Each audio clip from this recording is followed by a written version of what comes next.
भागदौड़ भरी जिंदगी में सड़कों पर बढ़ती वाहनों की भीड़, उनसे होने वाली दुर्घटनाएं और आए दिन होने वाले अपराधों को देखते हुए अगर घर से निकला कोई आदमी वापस न आए तो घर वाले परेशान हो उठते हैं।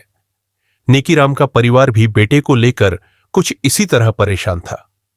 नमस्कार दोस्तों, स्वागत है आपका हमारे YouTube चैनल में। आज हम बात करने वाले हैं एक ऐसी सच्ची घटना की जो आपको अंदर से हिलाकर रख देगी। मैं आपका होस्ट अभय सिंह हूं। चलिए शुरू करते हैं। अगर आप हमारे चैनल पर नए आए हैं तो कृपया चैनल को सब्सक्राइब करें और घंटी के आइकन को दबाएं ताकि आप हमारी रोजाना की सच्ची घटनाओं को सुन सकें। अध्यापक नेकीराम का परिवार उत्तर प्रदेश के जनपद सहारनपुर के मोहल्ला आनंद विहार में रहता था। उनका इकलौता बेटा अमन परिवार से अलग रहता था। उसके परिवार में पत्नी अनुराधा के अलावा 5 साल का एक बेटा कृष और 4 साल की बेटी अनन्या थी। नेकीराम को बेटे के लापता होने का उस समय पता चला जब 28 दिसंबर 2016 की रात करीब 9:30 बजे उनकी बहू अनुराधा का फोन आया। उसने जो कुछ बताया था उसके अनुसार रात में उसकी तबीयत खराब हो गई तो उसने अमन से दवा लाने को कहा। वह मोटरसाइकिल से दवा लेने गया तो लौट कर नहीं आया। अनुराधा ने अमन को फोन किया तो उसका मोबाइल स्विच ऑफ बता रहा था। इससे वह परेशान हो उठी थी और उसने सभी को इस बारे में बता दिया था। जब अमन का कुछ पता नहीं चला तो नेकीराम और उनके भतीजे रात में ही स्थानीय थाना सदर बाजार पहुंचे और पुलिस को सूचना दे दी थी। पुलिस ने उन्हें सुबह तक इंतजार करने को कहा था। पुलिस का अनुमान था कि अमन कहीं अपने यार दोस्तों के पास न चला गया हो। पुलिस ने भले ही सुबह तक इंतजार करने को कहा था, लेकिन घर वाले अपने स्तर से उसकी तलाश करते रहे। इसी का नतीजा था कि आधी रात को शहर के रेलवे स्टेशन परिसर में रेलिंग के पास उसकी मोटरसाइकिल खड़ी मिल गई थी। लेकिन अमन का कुछ अता पता नहीं था। घर वालों की रात चिंता में बीती। सुबह शहर से लगे गांव फतेहपुर वालों ने नजर की पुलिया के नीचे किसी युवक का शव पड़ा देखा तो इसकी सूचना थाना पुलिस को दे दी। सूचना मिलते ही थाना प्रभारी मुनेंद्र सिंह मौके पर पहुंच गए। सूचना पाकर सीओ अब्दुल कादिर भी घटनास्थल पर आ गए। मृतक की गर्दन पर चोट के निशान थे। इससे अंदाजा लगाया गया कि उसकी हत्या गला दबाकर की गई थी। मौके पर मौजूद लोग उसकी शिनाख्त नहीं कर सके। शव लापता युवक अमन का हो सकता है, यह सोचकर पुलिस ने उसके घर वालों को वहां बुलवा लिया। घर वालों ने शव की पहचान अमन की लाश के रूप में कर दी। मामला हत्या का था, इसलिए पुलिस ने लाश का पंचनामा भरकर पोस्टमार्टम के लिए भिजवा दिया। साफ था, अमन की हत्या सुनियोजित तरीके से की गई थी, क्योंकि उसकी मोटरसाइकिल रेलवे स्टेशन पर खड़ी मिली थी। घटनास्थल और रेलवे स्टेशन के बीच 4 किलोमीटर का फासला था। अंदाजा लगाया गया कि हत्यारे हत्या करने के बाद रेलवे स्टेशन पर पहुंचे होंगे और मोटरसाइकिल खड़ी करके फरार हो गए होंगे। पुलिस ने अमन के ताऊ के बेटे मुकेश कुमार की तहरीर पर अज्ञात हत्यारों के खिलाफ अपराध संख्या 549/2016 पर हत्या का मुकदमा दर्ज कर लिया था। पुलिस ने अमन के घर वालों से पूछताछ की तो उन्होंने किसी से भी अपनी रंजिश होने से इनकार कर दिया। उसके घर कोहराम मचा था। उसकी पत्नी अनुराधा का रो रो कर बुरा हाल था। वह बदहवास सी हो चुकी थी। वह इतनी दुखी थी कि बार बार बेहोश हो पा रही थी। पुलिस के सामने बड़ा सवाल यह था कि अमन की हत्या क्यों और किसने की। इससे भी बड़ा सवाल यह था कि हत्यारों को उसके घर से निकलने की जानकारी किस तरह हुई। एसएसपी उमेश कुमार श्रीवास्तव ने हत्याकांड का जल्द खुलासा करने का आदेश दिया। एसपी सिटी संजय सिंह ने इस मामले की जांच में अभिसूचना विंग के इंचार्ज पवन शर्मा को भी लगा दिया। उन्हें लगा कि हत्यारों ने अमन से तब संपर्क किया होगा जब वह घर से निकला होगा। पुलिस ने अमन, उसकी पत्नी अनुराधा और अन्य घर वालों के मोबाइल नंबर लेकर सभी नंबरों की कॉल डिटेल्स निकलवाई। एसपी सिटी के निर्देशन में हत्याकांड के खुलासे के लिए एक पुलिस टीम का गठन किया गया, जिसमें क्राइम ब्रांच के अलावा थाना प्रभारी Munendra Singh, SI Manish Bisht, Jarrar Hussain, head constable Vikas Sharma, constable Netrapal, Arun Rana और मोहित को शामिल किया गया था। सभी नंबरों की कॉल डिटेल्स की जांच की गई तो पता चला कि अनुराधा की एक नंबर पर बहुत ज्यादा बातें होती थी। घटना वाली रात भी उसकी उस नंबर पर बातें हुई थी। उस नंबर के बारे में पता किया गया तो वह नंबर अंकित का निकला। उसके मोबाइल की लोकेशन पता की गई तो अमन के घर और घटनास्थल की पाई गई। पुलिस को मामला प्रेम संबंधों का लगा और साथ ही अमन की पत्नी अनुराधा संदेह के दायरे में आ गई। 31 दिसंबर को अनुराधा को हिरासत में लेकर पूछताछ की गई तो जो सच्चाई सामने आई जानकर पुलिस हैरान रह गई, क्योंकि अमन की असली दुश्मन कोई और नहीं, उसकी अपनी पत्नी ही थी।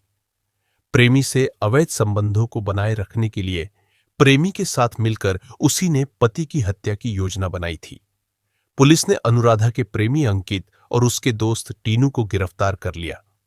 तीनों से विस्तार से पूछताछ की गई तो उनके चरित्र और गुनाह की सारी परतें खुल गई, जो इस प्रकार थीं। दरअसल अनुराधा ने जैसे ही जवानी की दहलीज पर कदम रखा, तभी उसके प्रेम संबंध कस्बा नागल के रहने वाले विजयपाल के बेटे अंकित से बन गए थे।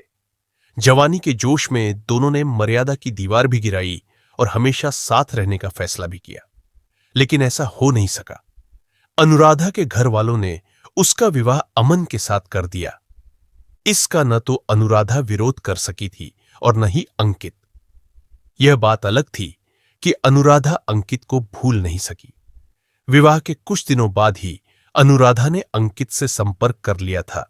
अंकित इस बात से खुश था कि प्रेमिका अभी भी उसे प्यार करती थी। दोनों के संबंध गुपचुप चलते रहे। यही नहीं, अंकित अनुराधा से मिलने उसके घर भी आने लगा था। अमन चूंकि ट्रक चलाता था, इसलिए अनुराधा को अपने संबंधों को जारी रखने में परेशानी नहीं हो रही थी। अमन कभी शहर में होता था तो कभी शहर से बाहर। अनुराधा 2 बच्चों की मां बन चुकी थी। इसके बाद भी उसके अंकित से संबंध बने रहे। शायद अंकित उसकी धड़कनों का हिस्सा था। शादी के 4 साल बाद तक अमन अंधेरे में रहा। पति की आड़ में अनुराधा अपने प्यार को गुलजार रखना चाहती थी। इस तरह के संबंध कभी छिपे नहीं रहते। अनुराधा अक्सर फोन पर बिजी रहती थी, जिससे अमन को शक तो होता था, लेकिन वह कोई न कोई बहाना बनाकर उसे बेवकूफ बना देती थी।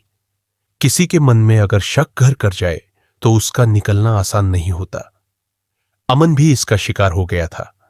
आसपास के लोगों ने भी उसे बता दिया था कि उसकी गैर मौजूदगी में कोई युवक अनुराधा से मिलने आता है।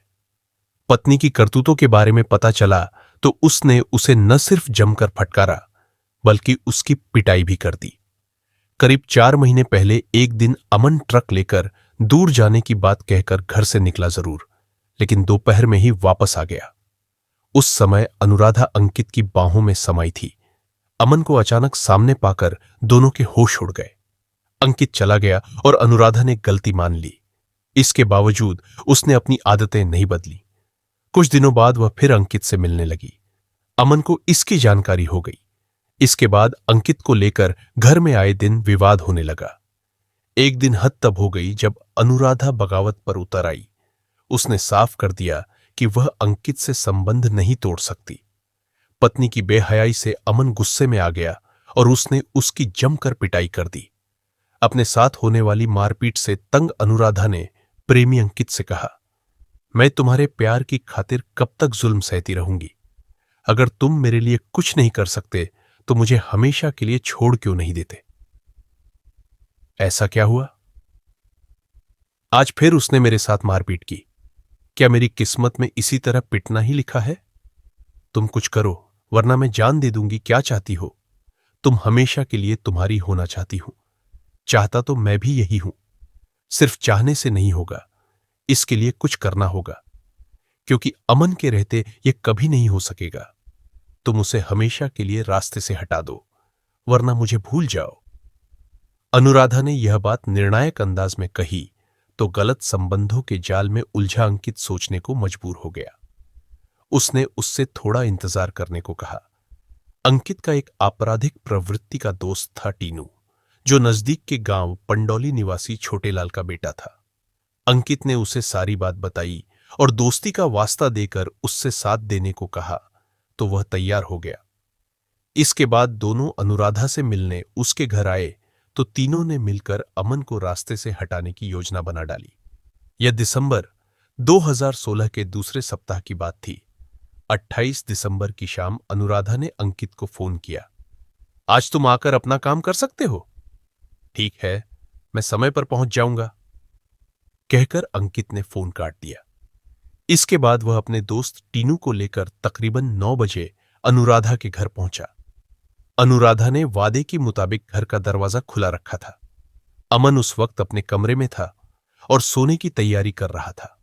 तीनों कमरे में दाखिल हुए तो अंकित को वहां देखकर अमन का खून खौल उठा। वह चिल्लाया, तुम यहां क्यों आए हो अनुराधा से मिलने और तुम्हें जिंदगी से छुटकारा दिलाने? अंकित ने घूरते हुए कहा, तेरी इतनी हिम्मत? अमन गुस्से में खड़ा हो गया। वह कुछ कर पाता उसके पहले ही तीनों उस पर बाज की तरह झपट पड़े। अमन जमीन पर गिर पड़ा। अंकित उसके सीने पर सवार हो गया तो अनुराधा ने उसके हाथों को पकड़ लिया।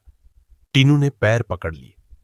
अमन ने बचाव के लिए संघर्ष करते हुए चिल्लाने की कोशिश की तो अनुराधा ने उसके मुंह को तकिए से दबा दिया, जिससे उसकी आवाज दबकर रह गई, साथ ही दम भी घुटने लगा। तभी अंकित ने वहां पड़ा डंडा उठाकर उसके गले पर रखकर पूरी ताकत से दबा दिया। अमन छटपटाया, लेकिन उस पर किसी को दया नहीं आई। कुछ देर में अमन की सांसों की डोर टूट गई। अपने ही सिंदूर को मिटाने में अनुराधा को जरा भी हिचक नहीं हुई। हत्या के बाद उन्होंने शव ठिकाने लगाने की सोची।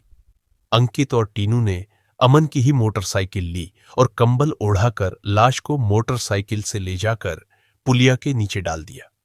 इसके बाद मोटरसाइकिल स्टेशन पर लावारिस खड़ी करके दोनों ट्रेन से नागल तक और फिर वहां से अपने अपने घर चले गए। इसके बाद अनुराधा ने अमन के लापता होने की बात उसके घर वालों को बताई और लाश मिलने पर खूब नौटंकी भी की, लेकिन आखिर उसकी पोल खुल ही गई। आरोपियों की निशानदेही पर पुलिस ने हत्या में प्रयुक्त डंडा भी बरामद कर लिया था। एसपी संजय सिंह ने प्रेस वार्ता करके हत्याकांड का खुलासा किया। इसके बाद सभी को न्यायालय में पेश किया गया, जहां से उन्हें 14 दिनों की न्यायिक हिरासत में भेज दिया गया। अनुराधा ने अपने बहकते कदमों को संभालकर घर गृहस्थी पर ध्यान दिया होता तो ऐसी नौबत कभी ना आती। उसकी करतूत से मासूम बच्चे भी मां बाप के प्यार से महरूम हो गए। कथा लिखे जाने तक किसी भी आरोपी की जमानत नहीं हो सकी थी। कथा पुलिस सूत्रों पर आधारित